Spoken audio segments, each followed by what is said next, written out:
नळाचे पाईप चोरी प्रकरणी भंगार विक्रेत्याला एमआयडीसी पोलिसांनी अटक केली आहे। या प्रकरणी आतापर्यंत 3 संशयितांना अटक करण्यात आली आहे। औद्योगिक वसाहत पोलीस ठाण्यापासून अगदी हाकेच्या अंतरावर असलेली अजिंठा हाफकिन फार्मास्युटिकल्स कंपनी काही दिवसांपासून बंद आहे।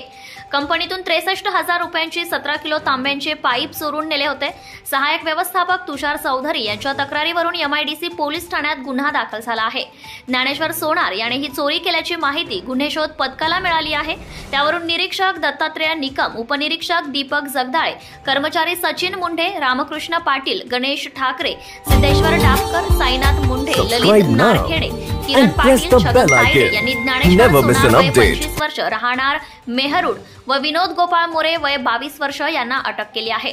चौकशीत त्यांनी चोरीचा माल कस्तुरी हॉटेल मागील रामनगरातील भंगार व्यावसायिक शेख सईद रफिक शहा वय 53 वर्ष राहणार रजा कॉलनी मास्टर कॉलनी यास विकल्याची कबुली दिली आहे। त्यावरून त्याला पोलिसांनी ताब्यात घेतलंय। त्यांना बुधवारी दिनांक 24 रोजी न्यायालयात हजर केले असता न्यायाधीश मोरे यांनी संशयितांना न्यायालयीन कोठडी सुनावली आहे। क्राईम वार्ता न्यूज